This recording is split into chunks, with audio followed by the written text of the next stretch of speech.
अच्छा, मैं एक चीज सुनिए, मैं एक बार सुनील जी के पास भी जाऊंगी और अवधेश जी के पास। अवधेश जी, ये जो बात हुई आज, बीजेपी ने कह दिया पपेट सीएम है, वहीं दूसरी तरफ सौरभ भारद्वाज आज सुबह ही कह चुके थे कि जो भी बैठेगा उस कुर्सी में वो भरत की तरह खड़ाऊ रख के बैठेगा, यानी कि अरविंद केजरीवाल की वापसी के इंतजार में बैठेगा। ये बड़ा क्लियर है कि वो कुर्सी, the chair belongs to Arvind Kejriwal. Arvind Kejriwal ji ने जब अपने इस्तीफा की घोषणा की, उसी में उन्होंने कहा कि मैं अभी इस्तीफा दे रहा हूं, जनता के बीच जाऊंगा, जनता जब मुझे निर्दोष कर देगी फिर मैं मुख्यमंत्री पद की शपथ ले लूंगा। और आज आतिशी जी ने भी जब आई बाहर प्रेस से बात करने, तो उन्होंने भी कहा कि हमको कोई बधाई नहीं दे, अरविंद केजरीवाल जी का यह दुख का दिन है और हम तो तभी तक हैं जब आगे वो आ जाते हैं। तो इसमें तो कहीं कोई दो राय नहीं ना। वो मुख्यमंत्री ऐसी हैं, जैसे हम मान लीजिए किसी ट्रेन में, बस में या कहीं जाते हैं कि कोई सीट रहती है तो भाई आप जरा इस सीट पर बैठो, मैं आऊँगा तो फिर बैठ जाऊँगा, जरा ध्यान रखो, या कोई चीज़ रख देते हैं। इतने के लिए आतिशी जी मुख्यमंत्री हैं। तो इसलिए आतिशी जी को लेकर के बहुत ज़्यादा चर्चा की वो नीति क्या होगी उस पर नहीं। मूल बात यह है कि अरविंद केजरीवाल जी को जब सुप्रीम कोर्ट ने जमानत देते हुए कहा कि आप बाहर जा सकते हैं, लेकिन आप सचिवालय नहीं जाएंगे, मुख्यमंत्री के रूप में किसी फाइल पर साइन नहीं करेंगे, कैबिनेट की मीटिंग नहीं करेंगे, तो उसमें रास्ता क्या था?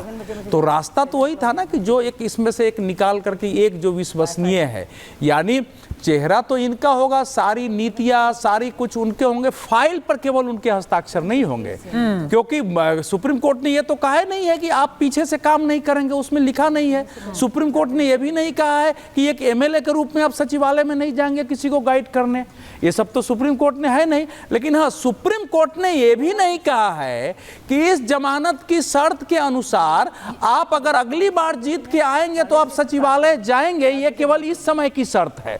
दूसरी बात जो आ रही है, यानी आप कह रहे हैं कि आतिशी सिंह को चीफ मिनिस्टर बनाना एक मजबूरी है आम आदमी पार्टी के लिए। घनेंद्र जी, कोई विकल्प नहीं, कोई रास्ता नहीं था, कोई विकल्प नहीं था, कोई चारा नहीं था, आपको किसी और को बिठाना ही था, क्योंकि मुख्यमंत्री के लिए जो शर्तें रख दी थी कोर्ट ने, उसके बाद ये जरूर मजबूरी हो गई थी आपके लिए। उस पर एक रिएक्शन दे दीजिए, फिर सुनील जी के पास जाऊं।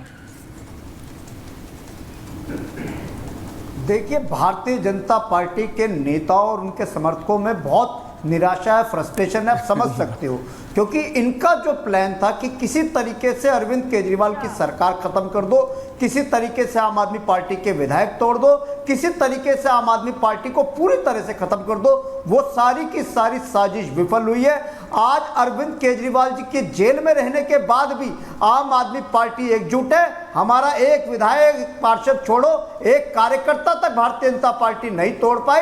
इसलिए भारतीय जनता पार्टी के लोगों को लग रहा है कि कैसे अरविंद केजरीवाल की सरकार चल रही है। अरविंद केजरीवाल जी जेल में गए फिर भी सरकार चलती रही, जेल से आए फिर भी सरकार चल रही है, और यह सरकार ऐसे ही चलती रहेगी। अरविंद केजरीवाल जी की गाइडेंस में, आतिशी जी के नेतृत्व में दिल्ली का कोई काम नहीं रुकने देंगे। भारतीय जनता पार्टी चाहती है कि दिल्ली में फ्री बिजली खत्म हो जाए, फ्री पानी खत्म हो जाए, महिलाओं की फ्री बस यात्रा खत्म हो जाए, बुजुर्गों की फ्री तीर्थ यात्रा रुक जाए, स्कूल अस्पताल के सारे काम रुक जाए, मोहल्ला क्लिनिक में दवाइयां बंद हो जाए, डॉक्टर बंद हो जाए। लेकिन आतिशी जी के नेतृत्व में अरविंद केजरीवाल जी की गाइडेंस में दिल्ली का कोई काम नहीं रोकेंगे और चौथी बार अरविंद केजरीवाल जी को प्रचंड बहुमत के साथ दिल्ली का मुख्यमंत्री बनाएंगे, ऐसा हमने प्रण लिया है। अच्छा, ये चुनाव भी, ये चुनाव दिल्ली का जो अगला चुनाव होगा घनेंद्र जी, वो बड़ा अहम होगा आपकी पार्टी के लिए, क्योंकि मैं उस पर चर्चा करूंगी। लेकिन उससे पहले एक बार सुनील जी के पास चली जाती हूँ, क्योंकि एकमात्र ऐसा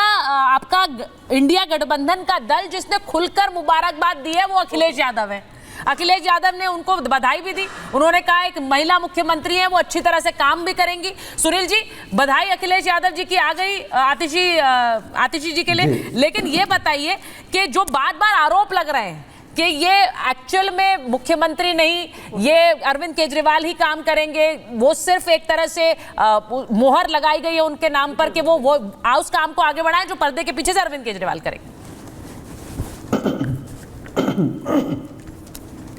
देखिए सुचारिता जी, मुझे लगता है कि हम सबसे पहले तो आतिशी जी को बधाई देंगे और दिल्ली के लोगों को बधाई देंगे कि उनको तीसरी बार महिला मुख्यमंत्री मिलने जा रही है। शीला जी ने भी दिल्ली के लिए बहुत काम किया है और सुषमा जी ने भी दिल्ली के लिए बहुत काम किया है। अलग की बात है कि शीला जी कांग्रेस से थी, सुषमा जी भारतीय जनता पार्टी से थे, जिनसे हमारा वैचारिक विरोध है। 3 अलग-अलग विचारधाराओं की 3 महिला नेत्रियां। हम शुभकामनाएं देंगे जी जी जी। एक तो हम केजरीवाल जी को बधाई देंगे कि कम से कम वो इस बात की हिम्मत कर पाए कि उन्होंने खुले मंच से जनता के सामने कहा कि अगर हम बेईमान हों तो हमें वोट मत देना, लेकिन अगर हमारे खिलाफ साजिश हुई हो, हमारे साथ सरकारी एजेंसियों का दुरुपयोग हुआ हो, जैसे पूरे देश में विपक्ष के नेताओं को फंसाने की कोशिश है, कमजोर करने की कोशिश है, अगर उस तरीके से भारतीय जनता पार्टी ने काम किया हो तो हम आपके बीच आएंगे, अग्नि परीक्षा देंगे। जब दिल्ली की जनता हमको निर्दोष साबित कर देगी तब हम मुख्यमंत्री बनेंगे। यही बात अगर मैं पूछूं, भारतीय जनता पार्टी के सम्मानित प्रवक्ता बैठी हैं, बड़ी नेता हैं, क्या देश के प्रधानमंत्री जी जनता से ये अपील कर सकते हैं कि अगर हमने कभी झूठ बोला हो, झूठा वादा किया हो, झूठी गारंटी दी हो, मणिपुर पर अगर हम ना बोले हों या बलात्कारियों को जेल से रिहा कराने में हमने मदद की हो तो हमको वोट मत देना?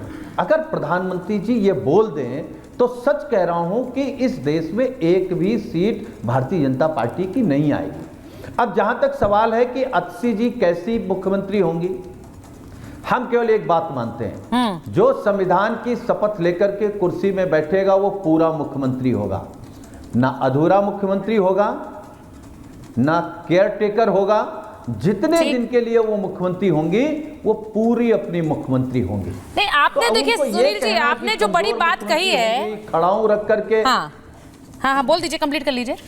जी जी। नहीं, जो लोग आम आदमी पार्टी में भी इस बात को कह रहे हैं कि वो भारत की तरह राज करेंगे, वो कहीं ना कहीं संविधान के खिलाफ बोल रहे हैं।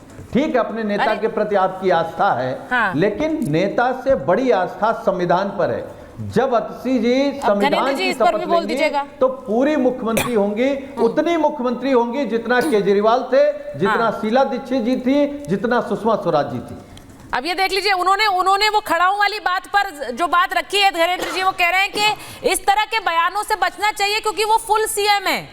अब ये वो संविधान के तहत काम करेंगी तो वो पूरे मुख्यमंत्री के चार्ज के रूप में चार्ज लेंगी, ये नहीं कि वो अरविंद केजरीवाल की खड़ाऊ रखकर ही काम करेंगी, जैसा कि सुबह बयान आया।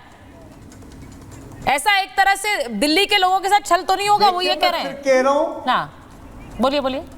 देखिए, सबसे पहले देखिए मैं फिर कह रहा हूं कि आतिशी जी दिल्ली की मुख्यमंत्री, आम आदमी पार्टी ने के विधायकों ने उनको चुना है, वो मुख्यमंत्री के रूप में काम करेंगी। और जो अरविंद केजरीवाल जी का जो विजन है, जो उनकी वेलफेयर स्कीम्स है, उनको आगे लेके जाना, उनको कंटिन्यू करना। और भारतीय जनता पार्टी जो चाह रही है पिछले काफी समय से कि दिल्ली में फ्री बिजली बंद कर दो, फ्री पानी बंद कर दो, महिलाओं की फ्री बस यात्रा बंद कर दो, बुजुर्गों की तीर्थ यात्रा बंद कर दो, स्कूल अस्पताल के काम रोक दो, वो सारी की सारी साजिश भारतीय जनता पार्टी की विफल करेंगी।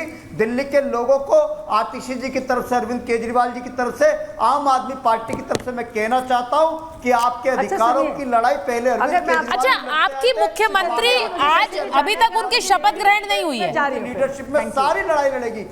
कोई काम दिल्ली का रुकने नहीं देंगे, कोई काम नहीं रुकेगा। शाजिया जी वो कह रहे हैं कोई काम दिल्ली का रुकने वाला नहीं है।